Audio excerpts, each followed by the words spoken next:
السلام عليكم ورحمة الله وبركاته. الحمد لله رب العالمين. الصلاة والسلام على رسول الأمين وعلى آله وصحبه أجمعين. ما بعد. رب اشرح لي صدري ويسر لي أمري واحلل عقدة من لساني يفقهوا قولي.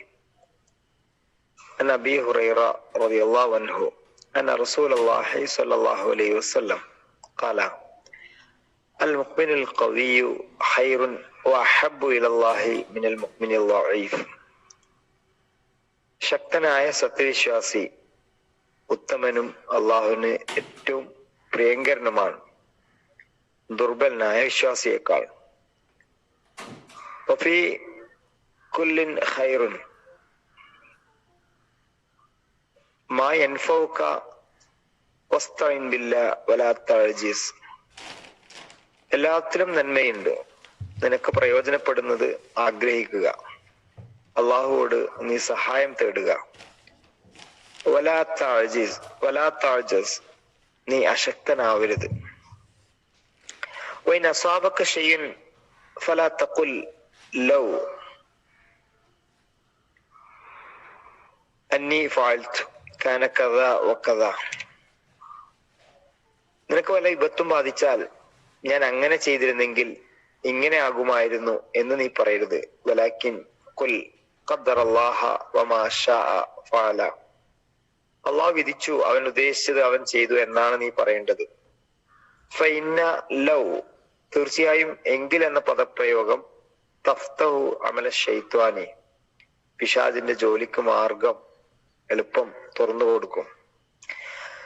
പ്രിയമുള്ള രക്ഷിതാക്കളെ, സഹോദരി സഹോദരന്മാരെ, വളരെ പ്രാധാന്യമുള്ള കുറേയേറെ പാഠങ്ങൾ നബി തിരുമേനി സല്ലല്ലാഹു അലൈഹി വസല്ലമയുടെ ഈ ചെറിയ വചനങ്ങളിലുണ്ട്.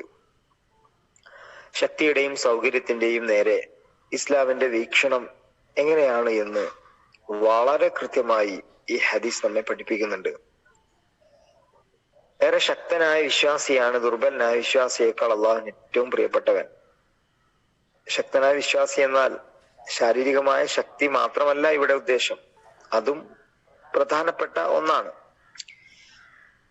അതോടൊപ്പം തന്നെ സാമ്പത്തികം, വൈജ്ഞാനികം, ബുദ്ധിപരം തുടങ്ങി എല്ലാ മേഖലകളുമുള്ള ശക്തിയെ മനുഷ്യന് സ്വന്തം പ്രയത്നത്തിലൂടെ നേടിയെടുക്കാവുന്ന എല്ലാ സൽഗുണങ്ങളും അത് ഉൾക്കൊള്ളുന്നുണ്ട്. അതുകൊണ്ട് ദുർബലനായി കേവലം ആരാധനകളും പ്രാർത്ഥനകളുമായി കഴിഞ്ഞുകൂടുക എന്നതല്ല ഏറെ പുണ്യമുള്ളത്. സാധ്യമാവുന്ന എല്ലാ അർത്ഥത്തിലും ശക്തി സംഭരിക്കുക എന്നത് വിശ്വാസിക്ക് വലിയ പുണ്യമുള്ള കാര്യമാണ്. അതിൽ ശാരീരികമായ ശക്തി, സാമ്പത്തികമായ നേട്ടങ്ങൾ, വൈജ്ഞാനികമായ അറിവുകൾ, ബുദ്ധിപരമായ കഴിവുകൾ എല്ലാം വർദ്ധിപ്പിക്കാൻ അവൻ പരിശ്രമം നടത്തണം. പിന്നീട് പറയുന്നത് എല്ലാത്തിലും പുണ്യമുണ്ട്. പ്രയോജനപ്രദമായ കാര്യങ്ങൾ നേടാൻ ജാഗ്രതയോടെ ഒരു സത്യവിശ്വാസി പരിശ്രമിക്കണം. അതോടൊപ്പം പിന്നീട് സൂചിപ്പിക്കുന്നത് മതമൂല്യങ്ങൾക്ക് പ്രാധാന്യം കൊടുത്ത് ജീവിക്കുക എന്നാൽ സകല ജീവിത സൗകര്യങ്ങളും ഉപേക്ഷിച്ച് ഐഹിക കാര്യങ്ങളോട് വിരക്തി പ്രകടിപ്പിച്ച് ഒരു മൂലകളിൽ അല്ലെങ്കിൽ മലമടക്കുകളിൽ പള്ളിയുടെ 4 ചുമരുകളിൽ പോയി സന്യസിക്കുക എന്ന ധാരണ ഇവിടെ തിരുത്തുന്നു. മനുഷ്യന് അനുവദീയമായ എല്ലാ സൗകര്യങ്ങളും സൗഭാഗ്യങ്ങളും ആസ്വദിച്ചുകൊണ്ട്, അഥവാ അള്ളാഹു നൽകിയ പരിധികൾ പാലിച്ച് തഖ്വയോടെ ഇബാദത്തുകൾ നിർവഹിക്കണമെന്നാണ് അള്ളാഹു സൂചിപ്പിക്കുന്നത്. വഫീ കുല്ലിൻ ഖൈർ ഇഹ്റസ് അലാ മാ യൻഫഉക. എല്ലാത്തിലും നന്മയുണ്ട്, നിനക്ക് പ്രയോജനപ്പെടുന്നത് നീ ആഗ്രഹിക്കുക, അതിനുവേണ്ടി നീ പരിശ്രമിക്കുക. വസ്തഈൻ ബില്ലാഹ്, നീ അള്ളാഹുവോട് സഹായം തേടുക. വലാ തഅ്ജിസ്, നീ അശക്തനാവരുത്. സത്യവിശ്വാസിയായ മനുഷ്യൻ എല്ലാ നിലക്കും ശക്തനാകുമ്പോൾ തന്റെ ഉത്തരവാദിത്തം നിർവഹിക്കാൻ അവന് കൂടുതൽ താല്പര്യം തോന്നും.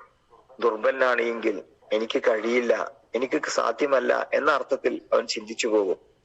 ഒരു മനുഷ്യനെ നിർവഹിക്കാനുള്ള ഏറ്റവും വലിയ ഉത്തരവാദിത്തമാണ് ഇസ്ലാമിക പ്രബോധനം എന്ന് പറയുന്നത്. അള്ളാഹുവിന്റെ ദീനിന്റെ മാർഗത്തിൽ പ്രവർത്തിക്കാനും പ്രബോധന പ്രവർത്തനങ്ങൾ നിർവഹിക്കാനും തന്റെ ശാരീരികമായ ശക്തി, വൈജ്ഞാനികമായ, സാമ്പത്തികമായ, ബുദ്ധിപരമായ കഴിവുകൾ അവന് വലിയ സഹായകമാകുന്നു. അള്ളാഹുവിന്റെ ശത്രുക്കൾക്കെതിരെ പോരാടാൻ ശക്തി സംഭരിക്കണമെന്ന് ഖുർആനിലൂടെ അള്ളാഹു ആവശ്യപ്പെടുന്നുണ്ട്. നിങ്ങളുടെ കഴിവിന്റെ പരമാവധി നിങ്ങൾ അള്ളാഹുവിനെ സൂക്ഷിക്കുക.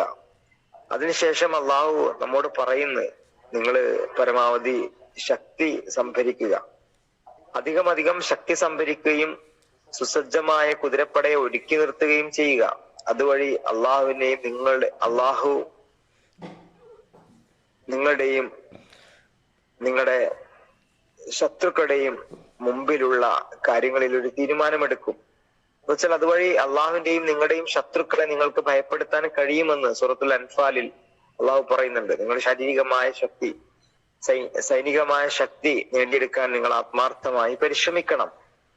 നബി തിരുമേനി സല്ലല്ലാഹു അലൈഹി വസല്ലം പഠിപ്പിക്കുന്നുണ്ട്, നിങ്ങളുടെ സന്താനങ്ങൾക്ക് നിങ്ങൾ നീന്തൽ, അമ്പെയ്ത്ത്, കുതിരസവാരി എന്നിവ പരിശീലിപ്പിക്കുക. ഒരു സാഹചര്യം അല്ലെങ്കിൽ ഒരു കാലഘട്ടത്തിൽ എന്തെല്ലാം കാര്യങ്ങൾ നമുക്ക് പ്രയോജനപ്പെടുമോ ആ കാര്യങ്ങളിലെല്ലാം അറിവുകൾ നേടിയെടുക്കുക എന്നത് വിശ്വാസിയെ സംബന്ധിച്ചിടത്തോളം വലിയ പുണ്യമുള്ള കാര്യമാണ്. വാഹനങ്ങൾ ഓടിക്കാൻ പഠിക്കുക, പുതിയ ടെക്നോളജികൾ മനസ്സിലാക്കുക, അതിന്റെ സാധ്യതകളെ ഇസ്ലാമിക പ്രബോധന മാർഗത്തിൽ പ്രയോജനപ്പെടുത്തുക, ഇതെല്ലാം വലിയ പുണ്യമുള്ള കാര്യമാണ് എന്നുകൂടി നമ്മൾ മനസ്സിലാക്കണം. മറ്റൊരു കാര്യം സൂചിപ്പിക്കുന്നത് ഭൗതികമായ ഐശ്വര്യങ്ങൾക്ക് വേണ്ടിയും അള്ളാഹുവിന്റെ സഹായം തേടാവുന്നതാണ് എന്നാണ്. അതിനാലാണ് ഞങ്ങളുടെ നാഥ ഇഹലോകത്തിന് ഞങ്ങൾക്ക് നന്മ നൽകണമേ, റബ്ബന ആതിനാ ഫിദ്ദുനിയ ഹസന എന്ന് നമ്മൾ പ്രാർത്ഥിക്കാറുണ്ട്. പരലോകത്തും ഫിൽ ആഖിറത്തി ഹസന വഖിനാ അദാബന്നാർ, പരലോകത്തെയും നന്മയെ മനുഷ്യൻ ചോദിക്കുന്നു. ഒന്നും ചെയ്യാതെ മടിയനായിരുന്ന് അള്ളാഹുവിന്റെ സഹായം തേടുക എന്നതല്ല ഇതിനർത്ഥം. കഠിനാധ്വാനം ചെയ്യുകയും അള്ളാഹുവിന്റെ സഹായത്തിന് വേണ്ടി പ്രാർത്ഥിക്കുകയും ചെയ്യണമെന്നാണ് ഈ ഹദീസ് നമ്മെ പഠിപ്പിക്കുന്നത്. അവസാന ഭാഗത്ത് പറയുന്നത് വലിയ ഒരു ഗൗരവപ്പെട്ട വിഷയമാണ്.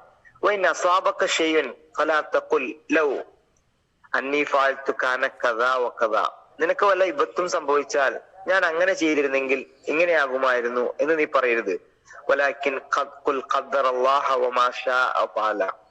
അള്ളാഹു ഒരു കാര്യം വിധിച്ചു, അവൻ ഉദ്ദേശിച്ചത് അള്ളാഹു ചെയ്തു എന്നാണ് നീ പറയേണ്ടത്. തീർച്ചയായും എങ്കിൽ എന്ന പദപ്രയോഗം പിശാചിന്റെ ജോലികൾക്ക് വഴികൾ തുറന്നു കൊടുക്കുമെന്നാണ്. പലപ്പോഴും നമുക്ക് ജീവിതത്തിൽ എന്തെങ്കിലും വിഷമങ്ങളോ ചില കാര്യങ്ങളിൽ പ്രയാസങ്ങളോ ഒക്കെ ഉണ്ടാവുമ്പോ അതങ്ങനെ ആയിരുന്നെങ്കിൽ, അവൾ അങ്ങനെ പറഞ്ഞിരുന്നെങ്കിൽ, ഇവൻ ഇങ്ങനെ ചെയ്തിരുന്നെങ്കിൽ, അത് കുറച്ചും കൂടി നേരത്തെ ആയിരുന്നെങ്കിൽ, ഇങ്ങനെ പലപ്പോഴും പറഞ്ഞ് നിരാശയുടെ പരസ്പരം നമ്മുടെ മനസ്സിലും നിരാശ വരും. നമ്മൾ ആരെ പറ്റിയാണോ പറയുന്നത് അവർക്കും നിരാശ വരും. ഇങ്ങനെയുള്ള ഒരു നിരാശാ വർത്തമാനമല്ല വിശ്വാസിയുടെ ഭാഗത്ത് ഉണ്ടാവേണ്ടത്. അത് അള്ളാഹുവിന്റെ വിധിയാണ്. എല്ലാത്തിലും നന്മയുണ്ട് എന്ന് നമുക്കറിയാം. എല്ലാം തീരുമാനിച്ചത് പടച്ചവനാണ് നമുക്കറിയാം. ഒരു ചെറിയ അപകടം സംഭവിച്ചു എന്ന് വിചാരിക്കാം. അപ്പൊ പറയും ഒരു 5 നേരത്തെ പുറപ്പെട്ടിരുന്നെങ്കിൽ, പിന്നെ അങ്ങനെ പറഞ്ഞിട്ട് ആരുടെ കാരണത്താലാണോ വൈകിയത് അവരെ കുറ്റപ്പെടുത്തി.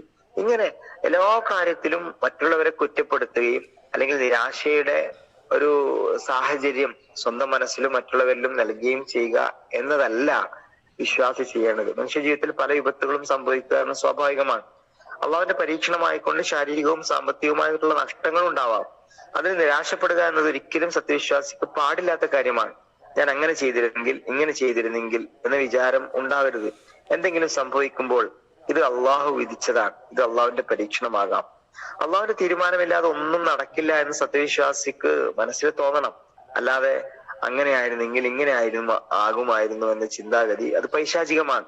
അത് മനുഷ്യന്റെ വിശ്വാസത്തിൽ, ഈമാനിൽ ചാഞ്ചല്യം ഉണ്ടാകാൻ വരെ കാരണമാകും എന്ന് ഈ ഹദീസ് നമ്മെ ഓർമ്മപ്പെടുത്തുന്നു. പ്രിയമുള്ളവരെ, റസൂലുള്ളാഹി സ്വല്ലല്ലാഹു അലൈഹി വസല്ലം പറഞ്ഞ ഈ കാര്യങ്ങൾ ജീവിതത്തിൽ വളരെ ഗൗരവത്തോടെ ശ്രദ്ധിക്കാൻ നമുക്ക് സാധിക്കണം. പടച്ചവൻ നമ്മെ അനുഗ്രഹിക്കുമാറാവട്ടെ. വീഴ്ചകളും പാപങ്ങളും അള്ളാഹു പുറത്തു തരുമാറാവട്ടെ. വിശുദ്ധ റമദാനിൽ ജീവിക്കാൻ അള്ളാഹു നമുക്ക് തൗഫീഖ് നൽകുമാറാവട്ടെ. ഈ ഷാബാനിൽ അള്ളാഹു നമ്മെയും നമ്മുടെ കുടുംബത്തെയും അനുഗ്രഹിക്കുമാറാവട്ടെ. മാനസികമായി തയ്യാറാവുകയും റമദാനിനെ ഏറ്റവും ഫലപ്രദമായി പ്രയോജനപ്പെടുത്തുകയും ചെയ്യാൻ റബ്ബ് തൗഫീഖ് നൽകി അനുഗ്രഹിക്കുമാറാവട്ടെ. ആമീൻ.